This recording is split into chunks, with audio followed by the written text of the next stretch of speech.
Hi there, I'm Stan Baker, one of the hosts of Circle Forum, along with Shelley Steele and Steve Young. We're starting off a new season with this episode looking at the how-to, or the implementation of great work in education using restorative practices. Using a recent article as our starting point, we talk about what school district leaders are talking about, namely student academic recovery from COVID, teacher burnout and turnover, and student mental health. Now, if these are challenges for you and your district, then this podcast is for you because you can discover how leaders are exploring fresh approaches like restorative practices to tackle these long-standing challenges. Restorative practices has a pivotal role in the how-to and really revolutionizes the way educators can address these critical issues. At the end of this episode, be sure to visit our website, www.restorative.ca, for more restorative resources on the how-to of addressing the issues in your board. And make sure you subscribe. Now, let's head over to this discussion with Shelley, Steve, and me, Stan.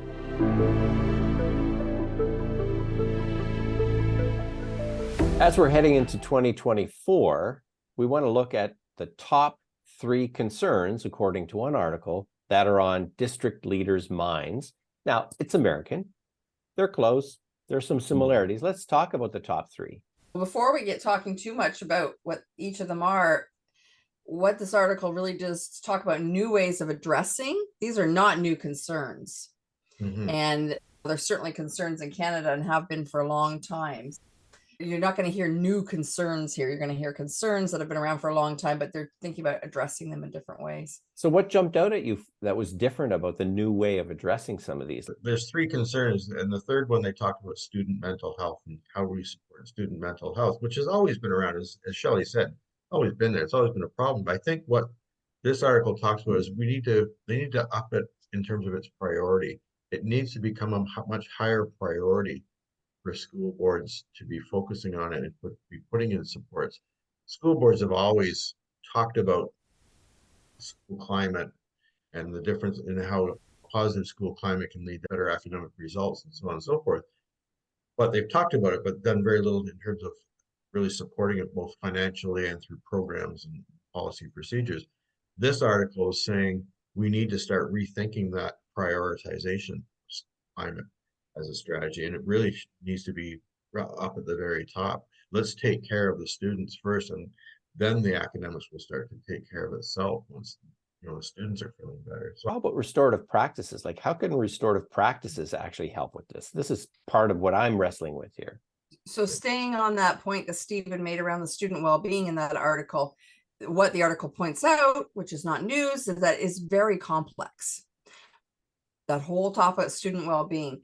But the key is to work closely with the students and the families and the staff to discover what the needs are, where the focus should be. So that's where restorative practices lends itself, is to how to have these conversations and to really be doing a lot of listening before we're coming up with our focus and our programs or our resources to support. Yeah, and the article, in one of the sort of closing paragraphs at the bottom, talks about school boards using multiple strategies and restorative practices could be one of those multiple strategies to involve more student voice in some decision-making process. And that's where restorative practices comes involving and in allowing students to express their voice, and parents as well. How does restorative practices do that? I agree with you completely, but what we need to be is really practical. How does restorative practices help people? Because we've talked about student voice since there were students, but how does restorative practice do this? Just the structure of having class discussions, circles in the classroom, that whole process built up over time from young students all the way up through high school. Students learn how to express themselves, and they learn how to have conversations about difficult subjects with their classmates and within classes, feeling safe to express their own views and knowing they're not going to be attacked for having a dissenting. So when somebody comes along and says, let's talk about what some of the issues are that are facing you, they feel quite comfortable within that process, that restorative process, to say, okay, here's what I'm thinking, because you're asking me, I know you're listening. Because it's not, conversations are a two-way street. It's one thing for people to feel comfortable saying what they want. It's another thing for the person asking the question to actually listen and then do something with it.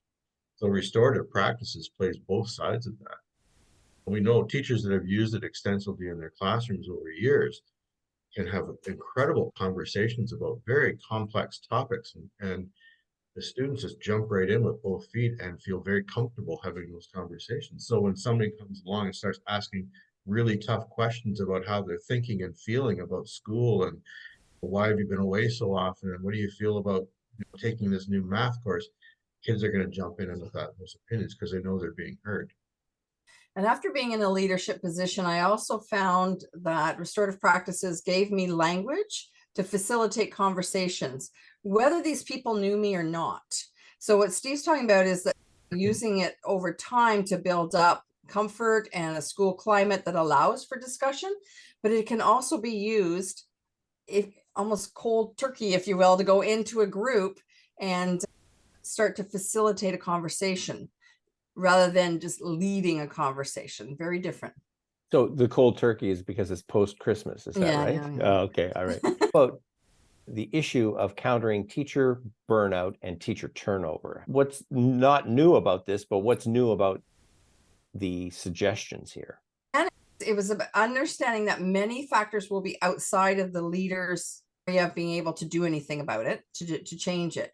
But as with students, uncovering and understanding what is leading to burnout or turnover is key, because how can you start to put some things in place, or what resources, or how are the staff going to feel valued if you don't understand what they're feeling or how they're managing their day? So again, it's that understanding piece and listening. I think we've always had teachers, suffer burnout or struggle or want to quit the profession. Not in the numbers now that we're seeing now, but it's always been there. And I can recall teachers, even when I started teaching 30 plus years ago, that were struggling. And I think then there was this belief that if the principal saw a teacher struggling, they made a few phone calls and somebody said, "Oh, I know what the problem is," and they'd come in with a solution. And I think now, coming in with those solutions, we have a solution, we'll fix this problem. That's not what people want, because as Shelley said, it is such a complex thing. And teachers are leaving the profession for a whole variety of reasons, some of which could be dissatisfaction with the political climate, or with students, that's challenging students they've got, or dissatisfaction with their teaching assignments. There's so many things. And it's discovering what are those reasons. And before you start to talk about solutions, let's figure out what the problem is. And again, going back to restorative practices, it's an inquiry based, almost a Socratic type of inquisitiveness. Let's ask some questions. Let's not just propose solutions. And so as Shelley said, you can have a one-on-one restorative conversation with somebody. Tell me what's happening. It's a very restorative question. That's our key question. The teacher's struggling. Tell me what's happening, and then listening, and then building off what you're hearing to the next question and the next question. And so it's very much about discovering what needs to happen before telling somebody, "Okay, now here's what we can do for you." And I got to tell you, I've never had a conversation with anybody in education that went to solution first before asking questions. Come on. That happens all the time, right? And so restorative practice really gives you a framework, some questions, a structure to be able to say what really is going on. Like I might have an idea as a superintendent or a director that this is what the problem is, but until I actually talk to the teacher about what it is that's going on, I really won't know. The part that the article points out is, and they use the phrase that we're data rich in education. We've got lots of data. I think we all can agree on that, but information poor, which was really an interesting way to look at things, because we always think if we've got data, oh, we've got loads of information about whatever the topic may be. But this article is saying the two are not the same. And we need to explore the information piece more. So how do you understand that? So how do I understand it? Yeah. I think we've got lots of numbers. We've got lots of data that we can hold up and say, look, this is changing or this isn't doing well. But we still, as we've talked about in the two other areas, we still don't understand what the presenting issues are for people or what's going on behind the data. And right? then And restorative ask practice steps in and does that, what? and you can It ask does some what? questions, right? Whether that be in Yeah. focus group, individual, whatever your topic may be, but get an understanding of what is actually happening with that data. What's the information behind the data? Because often what happens is somebody will ask the question, why are our numbers no good? Mm. Right? As opposed to what's happening with our numbers. Or the converse, and we've used this quite a lot in some of our presentations. The numbers are great. We're at 92%. Okay, let's talk about the other 8%. And we never really talk about that side of it. When you talk about staff turnover, how much is 8%? At a school board that employs 1,000 teachers, that's 80 teachers. What are we doing for those 80 teachers before they burn out and leave? And now we got to hire 80 more. So it's one thing to look at numbers. It's another thing, how do we interpret those numbers? And to me, it's the old starfish on the beach thing.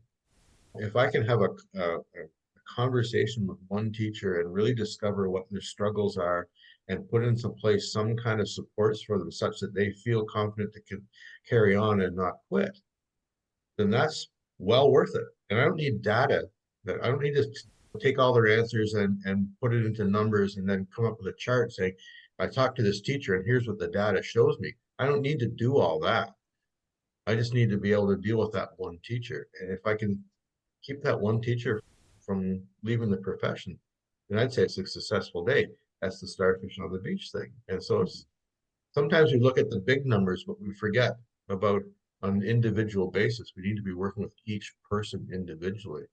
And that's where our approach, that restorative approach, let's go in and ask some questions. Let's listen to what they're saying and let's work with them to come up with solutions, not tell them what needs to happen, what they need to Right. do. Numbers are a far more comfortable place to look at and make decisions or judge than to sometimes really hear what's going on. And if it's not something you do all the time, then how do I even start to have that conversation? And that's where restorative practice gives you that language, that framework, that script, whatever you want to call it, to facilitate a conversation. And then you'll be quite surprised at what comes out when you pose a few well-worded questions. And if you're thinking it from a district level, if you're talking about a director or the superintendents that make those large decisions, they're looking at the big numbers system-wide, and they may look at what is perceived to be a problem and say, you know what, we've done all these things and it's vastly improving. We don't need to put money behind that anymore. We fixed that problem. Sometimes as soon as you withdraw that money, the problem resurfaces. You would never do it when you talk about health and safety of the physical plant of buildings. You would never say, hey, look, we haven't had any fires for 10 years in any of our schools. I guess we really don't need to do fire inspections anymore. You would never even consider that in your mind. You would still keep doing all that stuff because you know you have to. So why would we do that when it comes to teachers and satisfaction and mental health, to say, hey, nobody's quitting anymore. I guess we're done with that project. We can cancel all that spending. You got to keep doing it because as soon as you cancel it, that's when the problems arise.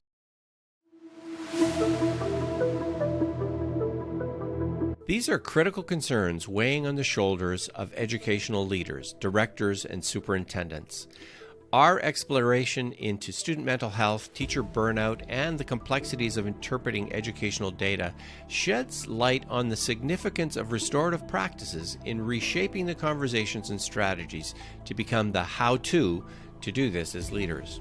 Find out more about our work, www.restorative.ca. Send me an email, stan@restorative.ca. So how do we do this again? Let's look at these key concerns through a restorative lens.